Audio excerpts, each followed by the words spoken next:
Alright, this should take... Hungry, man? I got some nuts here. Got a muffin.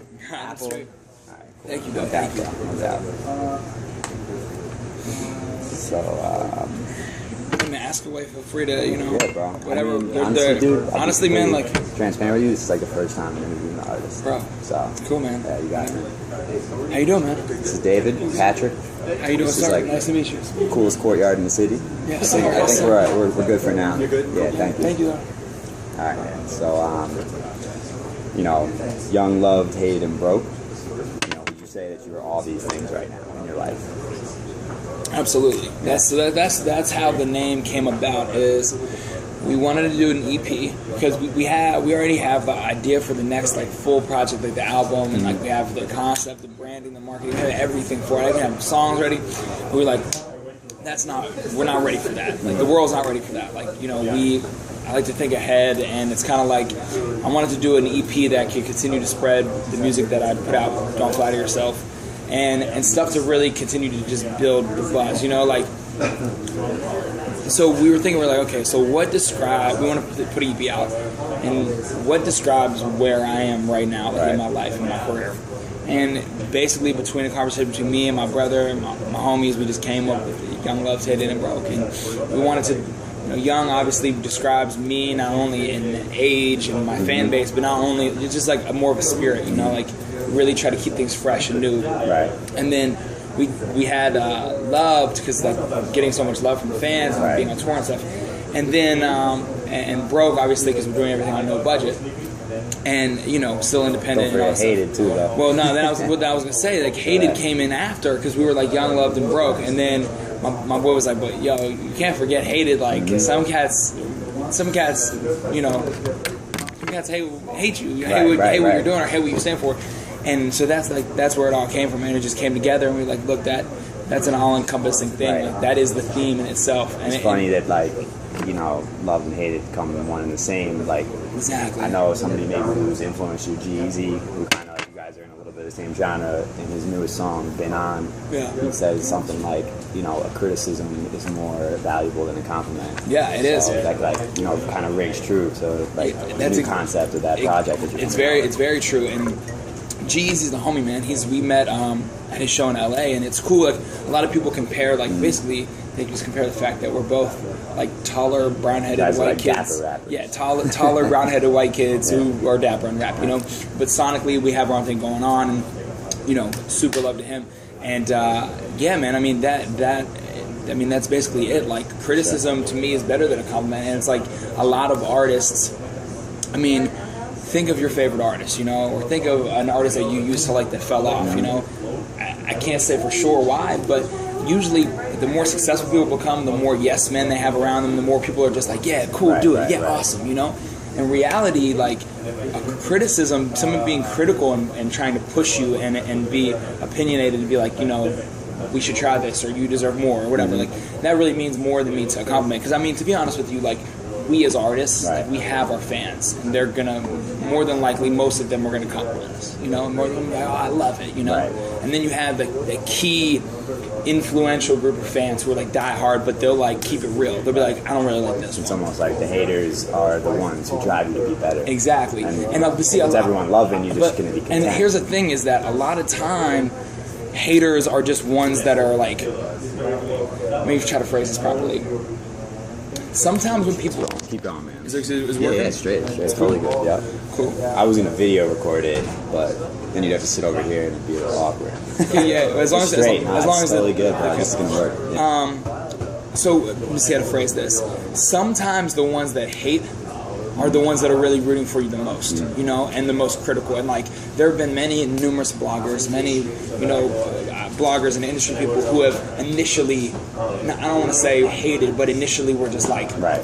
I remember the first times that I saw some of your songs, like, you're obviously going to look at the YouTube comments and, like, people are going to just hate on you because they don't have, like, the wherewithal to just kind of see it. And maybe they don't enjoy it, but you got to be like, fuck that. And another thing that I think is very crucial being an artist is like, to be honest with you, man, if you do something that is universally loved, you're not taking a risk enough. You're not pushing the envelope enough to go somewhere. You know what? For example, like the new Drake song, you might think everybody loves it, it's great. It's like, bro, if you go over and read to talk about like so many people are hating on it, like hold on, we're going home. It's incredible. I think it's incredible. I love it. But you read so many comments, and people are just hating and hating and hating, and I was like, wow. But it comes back to like, if you're not tipping the scales a little bit, if you're not pushing the extra mile, you're not pissing some people off, you're just playing it safe. And in my book, no artist has ever become great by playing it safe. Yeah, I hear you, man. You got to take risks, and that's awesome. For like just that first question there, I kind of wanted to also ask you about like the tour that you went on. Kokomo, Indiana. South Dakota. Barrington, Illinois. You know, you saw some weird corners of the country. We did. What was that like? You know, I was really interested to see how you guys came about picking those cities, those venues. You know what? And how that went for you guys. It was a great question, man. And it's funny because a lot of people are like, man, it's really random. Like, why are they performing these offbeat paths? Like, are they why? It's kind of weird. But to be honest, man, we did everything very strategic. Barrington, Illinois is an hour away outside of Chicago. You know, Kokomo, Indiana was kind of routed in because it just kind of fit. South Dakota, these other places, they were either routed in for the purposes of filling in gaps, you know, or like Kokomo was like, Barrington was like, well, look, we don't want to do a Chicago date yet. But we know we have diehard fans. So by doing Barrington, which is 45 minutes an hour, we weeded out the diehard fans. And I got to meet with them, hang out, and we packed out this fucking spot in Barrington. And it's cool. And like, we knew that, this was like my first headlining tour, and it was in the summertime. And a lot of people don't do tours in the summertime, you know? And everyone's just so scattered. But we were like, look, we're going to do the summer tour. We're going to hit places in secondary markets where we can really fill out the demographic of our fans and geographic locations of them. And we know that in the fall we're going to come back on a huge tour. So that's kind of, we were planning ahead. Like we knew at the time we were planning out, we're either going to hop on with somebody else during the fall, whether it was Hoodie or somebody else. And we just wanted to set it up right. So we didn't want to be like, oh, well, we did all these 2 months ago. You know, so you kind of knew something bigger was going to happen after that first tour. That was all. You just wanted to get something positive and successful. So it was the breeding ground, man. It was cool. We teamed up with a lot of local artists who like opened up and brought people out. And anybody like shout out, like just so I can check them out, like anybody open that like you really fuck with now. You know, actually that kind of leads into my next question. Like you could also throw this in here with this, like contemporary rappers that you admire. So, you know, I love Skizzy, like Jeezy, I said, you're going on tour, Motion Twist, Hoodie, and like, I think he's your boy, Kyle.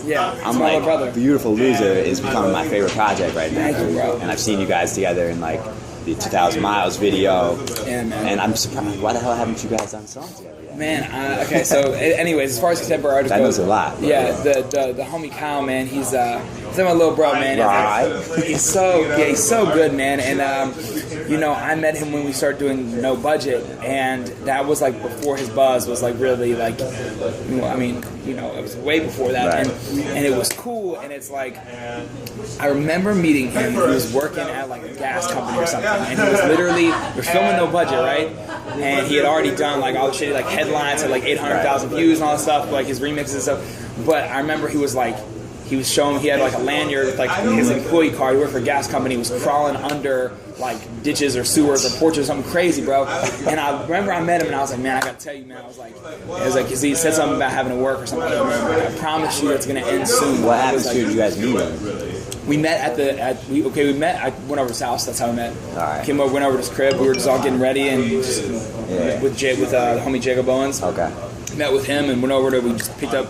We met Kyle and them at the house and just kind of met him in the crib, man. And it's cool. He's like, he filmed like 12 videos in the crib. That's like his crib mature. And then you guys did that song that's like the play off the Sandlot.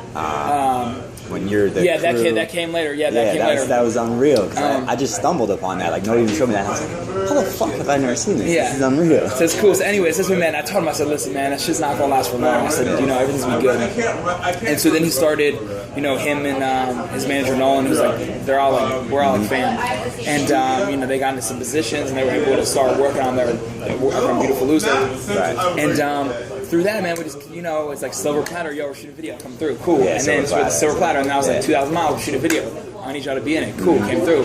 And so that's actually in 2,000 miles. It's me, Kyle, his manager Nolan. Okay. I've actually followed him on Twitter. So he's like someone who I admire because I like what he does on the business side of things. He's the homie. He's the homie, man.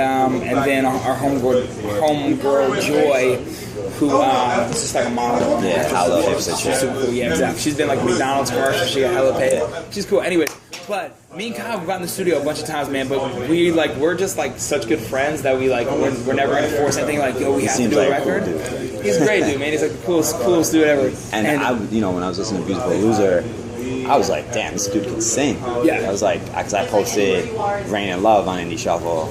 I was like, one of the related artists, I'm just gonna say Frank Ocean because he sounded fucking good. Really good, man. And I got to hear all those records in like various stages. So well, I'm looking forward to when you guys do a track together. Absolutely, it's coming, man, for sure.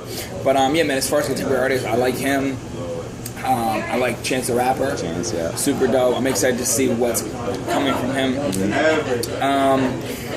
Who else do I like contemporary? I listen to, honestly, like, I listen to the rappers that everybody listens to. Right. Not as hardcore. Like, I kind of refrain from putting stuff on my iPhone. Yeah, because you're making so much music yourself, so you don't have so much time to listen to other people. Exactly. Well, that and like I listen to a lot of oldies music, like a lot of that's what and Dylan. My next question actually is, like a couple of unexpected genres that you maybe listen to. Oh well, basically you can like put in there like literally 75% of the music I listen to is like folk music, right. And like indie, like old folk music, oldies music, and then I listen to the other 25% or 30% would be split between rap and indie. No doubt. And I guess that folk stuff can kind of route back to your history back in West Virginia, growing up down there. Exactly, man. And that's like, honestly, like there's going to be a day. I've kind of like toyed with teased the idea of like fans, but right.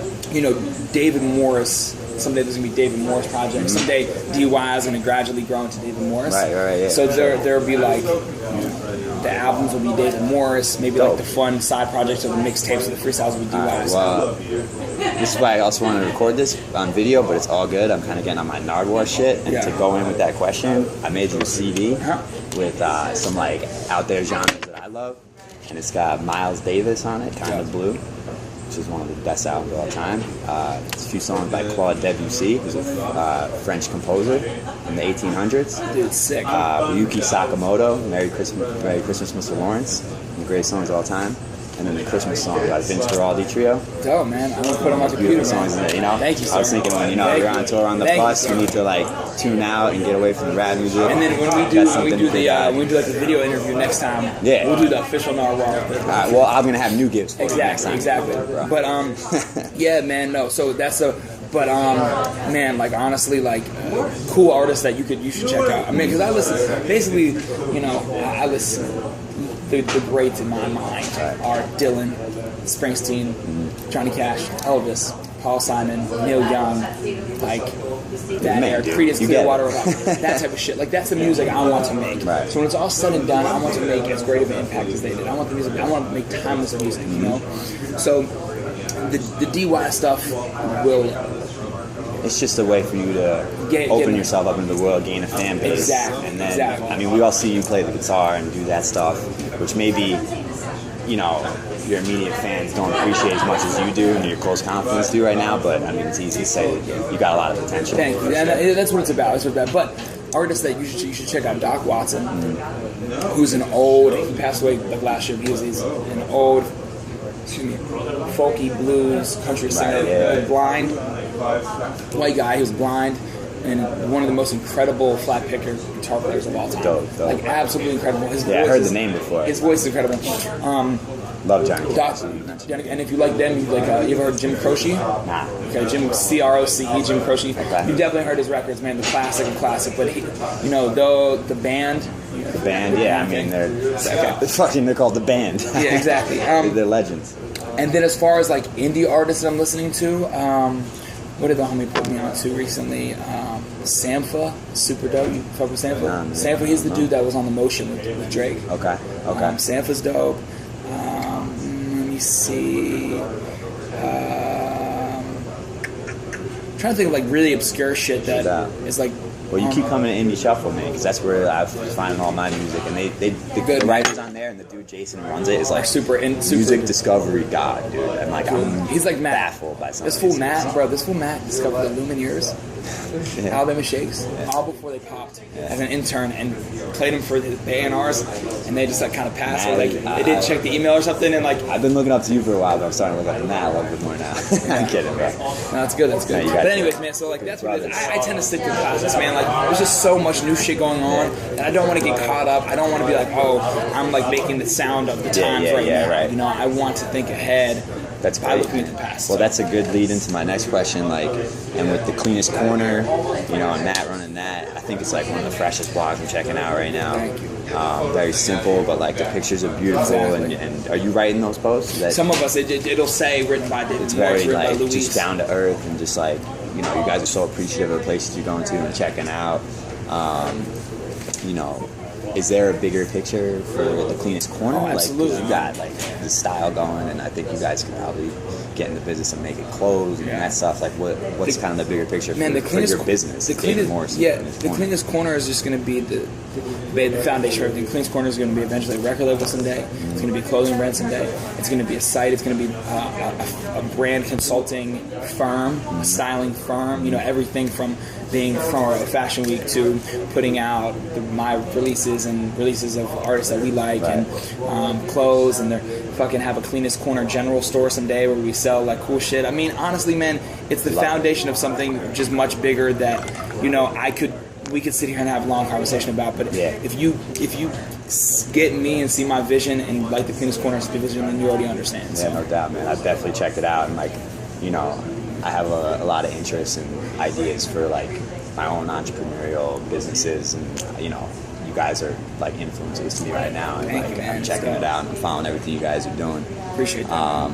You know, and then like on top of your travels and all you post about online, you know, I've seen some things about your pops lately. I saw, you know, posts about Matt. So obviously you're somebody with like really great family values, right? And like, how important is family to you? And with what you're doing right now being so, you know, David focused, like how much of what you do right now is for those, you know, family members in your life? Man, honestly, you know, family is everything to me. It should be everything to everyone, basically. And, you know, it's like the people that, and family doesn't have to be, you know, blood related. You know, family could be your close friends you grew up with, or people that you really ride for, like E-Train family. You know what I mean? All my homies fam, and it's cool. And my dad is, you know, it's like he's, I don't want to say the greatest dad ever, that big cliche, but you know, it's like my dad and my stepmom, my mom and my stepdad, like everyone we have a very scattered kind of family, you know, bowed like all over the place, but everyone is just so supportive of everyone and everything we do, and they've been supportive of my endeavors and Matt's and my brother's endeavors. Forever, man, is great, and like any show that my dad can get to, he'll come to on the East Coast. If it's within a 5-hour drive, he'll come up. That's awesome. And it's just like he'll just make it happen, and it's just because he genuinely believes in it and is proud of me, and it's great, man. And that's what everything I do is I try to take into consideration. You know, like I want to make sure that I do this to hold it down for everyone who's held me down. No doubt. So that's the bigger picture there. That's very noble, and like, you know, I'm very much in line. Like I have an amazing family. That's my rock, and I think that's why I gravitate towards, you know, your type of music, and that's why you have so many fans that are like so appreciative of what you guys are doing, because they could just see the family aspects coming through that, and I think this world needs more of that shit. You know? Exactly. And I try to make music. A lot of people are like, some people might, I think, and this is just a separate little question we got there, but I think some people might be, I don't want to say confused, but just not sure. They're like, well, you know, the real fans get it. Some people are like, oh, like what does DY sound like? What does he do? And then, you know, this and that, and it comes out like I said, the next project that we're putting out is going to be very cohesive and kind of hone in on the DY sound, but I don't have a sound. Right. Purposely, I want to continue to evolve. I don't want to ever arrive at any place. Yep. I want to just continually like push on, and I want to have records that my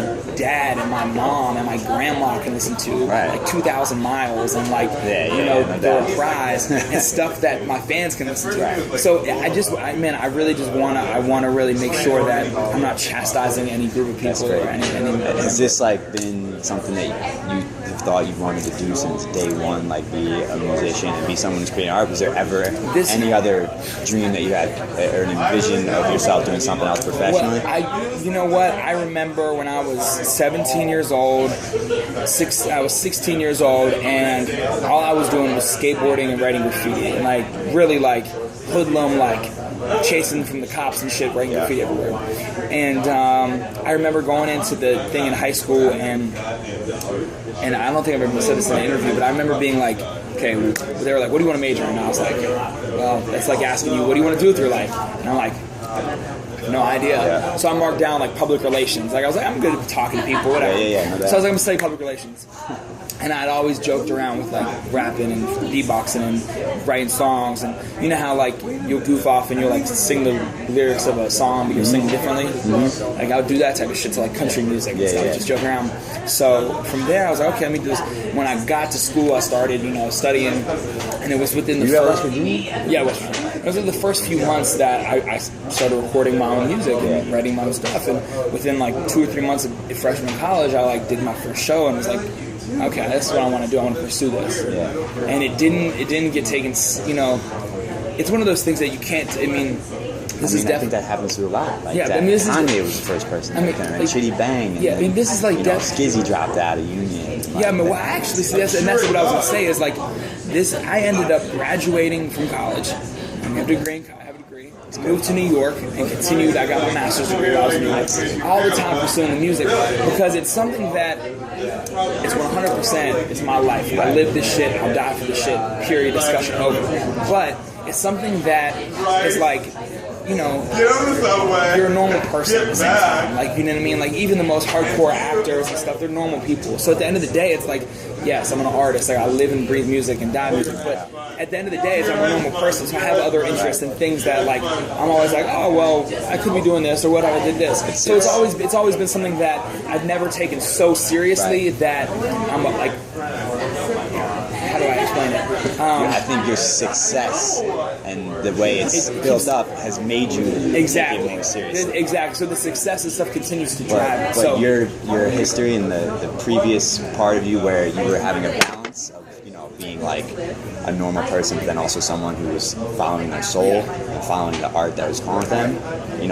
That's like a lot of people go through that and struggle with that. But see, it's the thing. Here it is. It's like this could be like the byline quote or like some little quote. It's like I've never been that bitter artist who's like, who's like upset about struggling through it and upset about this and hating on other people. And I've never been that guy. I've always just taken it in stride and embrace the struggle. Embrace the struggle. Like that's what Young Tastemaker is. Like we're still like making virtually no money. You're turning like things like hated and broke into a positive. Exactly, and every dollar that we make from touring, from shows, and from merch, it all just goes back into the music. Right now, and someday soon, hopefully, I'll be in a better position. Exactly. Hopefully, someday I would be in a better position. But I got to tell you, man, I'm enjoying this, and if this is the come up and this is the struggle, it's like, hey, it's smooth sailing. Yeah, it's great light. I'm just really, I'm enjoying it. It's a blessing. All right, but like we talked about, stuff that you could be doing other than being an entertainer, and obviously there's a lot of perks that come with like being an entertainer. I think one thing that the guy, like somebody when he thinks about single dudes in the city, like being someone who's very noticeable, you got to get a lot of traction from the opposite sex. Yeah. So like, how you flying these days? Like, you getting a lot of chat. It seems like there's some young girls at the shows and all that. Like, that might be kind of tough for you, but like, do you have a girl? You have a steady? No. Right now, right now I'm single. I'm enjoying it. I'm taking my time with focusing on the career. It's funny because I have a lot of friends who are wiped up and have, and it's cool because it's like they have a 9-to-5 job. They're like so regular. I mean, not in a bad way, but it's so scheduled. Like 9 to 5, they go to work, so they have time for that. I'm traveling all over, so but what I find attractive in a female, and what I'm leaning more towards these days and finding is that, you know, if I want to have a relationship with someone, or build a relationship, or even have great conversations with, it's got to be somebody that understands my career, my choices, the things I'm going through, like, you know, like-minded individual. And that's kind of why you see. That's someone why that likes you because you're on stage. Yeah, I mean, that's why you see. That's why you see so many celebrities dating and marrying each other, is because, like, you have to kind of understand what someone else is going through. The only one that gets it. Exactly. So, and as my life continues to get crazier, it's gonna be like that, man. But yeah, man, it's funny, man. It's you know, it's good, and I try not to be this like the woman. Like, sometimes I talk shit in the rap songs, but, like, you know, I'm trying not to be the womanizer. Very, like, very respectable gentleman. You know, I'm sure you gotta shoo him off. You're a smooth cat, and, like, I wanted to give you something else too, because as fly as you are, I've never seen you wearing one of these. Oh, bow tie! I'm handing down to you. Thank you, man. I've never actually had a real bow tie. So you're gonna have to go on YouTube and learn how to fucking tie that thing. Hell yeah, man. I've never had a real bow tie, Tommy, bro. so it's kind of dope. Man, and then that's I also, amazing, before bro. I came down here, I walked around the Bowery, which is, like, one of my favorite areas of the city. And I know you lived in Brooklyn and shit like that, and, like, you're probably familiar with Manhattan a little bit, but I wanted to give you a few of my favorite spots. Awesome, man. Saxon and Parole, when you do get a chick, It's right down the if she's street, in New York, right? take her on a date there, you'll get laid for sure. Blue and Cream, mad fresh gear there. I've never been able to buy something there because it's all too expensive. Hey, that's the story of my life, man. Yeah. NY Adorned is a tattoo parlor.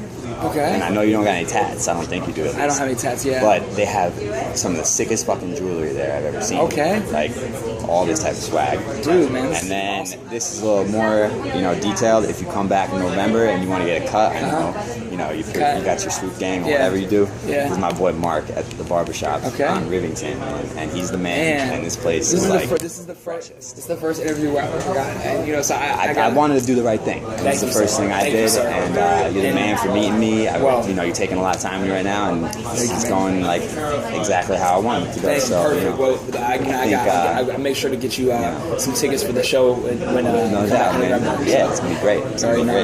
So, are you from New York? Yeah, I grew up in Westchester, like 30 minutes north of the city. Cool, man. Yeah. I went to school in Ithaca, upstate New York, Ithaca College. I played football there. Oh, dope. I was, like, a really good football player in high school, so that was, like... One of my girls, this chick I went to high school with, she was from Ithaca. Yeah? It's a great college town. I mean, because I went to Ithaca College, D3 school, you know, it's about 7,000 kids, hella babies. And then we have Cornell in Ithaca, too, which has, like, 20,000 kids. Didn't love the Cornell people, but, like, it creates an amazing college town. Like, top college towns in the country, Ithaca's always up there. It's crazy, man. That's dope. No, I was born in the city, and then lived in upstate New York in Peekskill. Do you know where that is? Yeah, of course. So lived there for, like, I don't know, a year, 2 years or something. That's where Elton Brand's from, the basketball player. Yeah. Remember him? So I bounced around from there, and then moved to New York, and grew up in New York from when I was 6 years old to, like... Oh, shit. I didn't know that. Yeah. So when were you in West Virginia? When did you go down there? I went to West Virginia from 6 years old until 13, and then I took a brief hiatus. My mom moved to Rhode Island, where she still lives right now. Okay. From 13 to 15, moved to Rhode Island, then moved back with me and Matt. Moved back with our dad. Right. I was like 15, so from 15 on. Right. So basically, Cool. So no doubt, it's good to get some perspective and some background on you for sure. So you're going to the VMAs tomorrow. You're invited, right? Yeah, buddy of mine. Artist? No, a buddy of mine has tickets. So I went the year that Kanye interrupted Taylor Swift. Yeah. And so were you up in the rafters, like? Yeah. Well, that year I was like a seat filler. This year I have a down below though. Yeah, down below. Okay. This year I have a real ticket, but it's just like. So you'll still be down below. And I mean, basically, the way it works is like you can really they kind of just move around, like kind of fill any seats because there's only like a party while some entertainment. Yeah, exactly. So it's cool, but it's a great opportunity to just network with people, and there's some VMA events tonight and tomorrow. And man, it's just, to me, it's one of those things where it's so much different seeing these people perform on stage than it is on TV. TV, they have the nice swooping camera angles. The sound is phenomenal. But in person, it's like it's just a regular performance. I mean, it's great performance, but it's like you're there, your eye level, you see it, and it's just great to kind of be inspired and stuff. And it was a nice excuse to get back to New York. So like you're gonna be there, you got a ticket. There's obviously gonna be a lot of like other musicians and like fucking gorgeous babies around? Is there anybody you're gonna try and like seek out and like just say what up to, introduce yourself? You know, man, as an artist and as the type of artist I am, I'm not the type of person that's gonna go out of the way to be like, yo, man, I'm DY, what's up, man? Like, plus, I mean, and I'm not the type of person to be like, yo, man, can I get a picture? But you know, definitely if I come across anybody and meet them, it's dope, you know. And it's cool, man. You know, like I kind of like I'd rather meet Marcus Mumford or Taylor Swift or fucking Zac Efron or like someone who's not related to the hip hop rapper, because that's what I've met most of those people anyways. Yeah, for sure. Everyone's cool, but it's just like, you know, it's kind of like I want to meet someone who are my peers, who are like people that I look up to, or like, oh my wow, like crazy, you know? Yeah, no doubt. But even at that, man, I'm not the type of person who's gonna go out of my way and say, yo, what's up, Zach? Man, I'm a huge fan. What's up, man? Like, you know, if I get a mutual introduction or something, cool. But I think that's a cool way to play it, man. Yeah, man. So they'll know me eventually, you know. Right. We'll know each other eventually. So. Well, there might be someone that you're super starstruck around that like you just be subconsciously be like, yeah. Like if I saw Wiz, I'd be like, fuck, dude. See, but this is the homie. I've known Wiz forever. So like, have you ever met Wiz? Oh yeah, I mean, I used to. So I went to school Pittsburgh, West Virginia. So I used to record in Pittsburgh. So that's how you know E-Dan and those people. Yeah, I mean, I knew Mac when he was 15, 16. You know, like I was around for a lot of really monumental shit in ID Labs. So Wiz and I go way back, and same with Mac and stuff. They're just really cool cats, like genuine dudes. But only people that I would like, only person that I would like seek out and ask for a photo would be someone like fucking Ryan Gosling, fucking Will Smith, a legend. Fucking Brad Pitt. You gotta be a legend for me to go out of my way. Yeah, no doubt. So, Hollywood legends. Yeah, exactly. Yeah, no doubt. I can appreciate that, man. Like I'm one of those people that like you see a famous person, I always go up to them, like introduce myself, and I try not to be starstruck. Like, no, I mean, of course. I was at the Django Unchained movie premiere down in Stand. I got like fucking kind of like snuck in because I knew a girl that was working there. Fucking, so I had to introduce myself to Olivia Wilde, Liv Tyler, James Fox, and that's just like a night I'll remember for the rest of my life. Oh no, that's great, of course. And I'm not saying it's bad to do that. I'm just saying me as an artist, I'd rather be that low-key you gotta, guy. You gotta have clout, you know. You gotta have people that come up to you. So I get that, bro. All right, man. Well, I'm getting to kind of like the end of the questions. You know, party with your friends tour. You know, that's coming up in October. You're in NYC in November, Roseland Ballroom. Yeah, so that's a dope spot. Obviously, a legendary spot. It'd be amazing. Hoodie, Moosh and Twist, bigger crowds, bigger venues. Like, what does that mean to you? And how are you gonna like approach this sort of big event in your life with the party with your friends? Man, well, it's an incredible opportunity. You know, Hoodie and I have become close homies over the past, I want to say, like year now. Like just from just building and stuff and working together on some shit. So, you know, he asked me what I was doing this fall, and I was like, man, like we're in the process of figuring out what's up. Invited me to come along. And we were kind of, he was hinting that there was going to be 2 other artists, like 3 total artists and stuff. And basically, he wanted to make this like concert, like mini festival almost, where it's just like, you know, everyone's just like vibing out. Yeah, for sure. And so we were hoping that it was going to be OCD and Mod Sun, because we had kind of like all hinted at some stuff, and it just turned out that way, man. So basically, E-Train and I are approaching it as just a great way.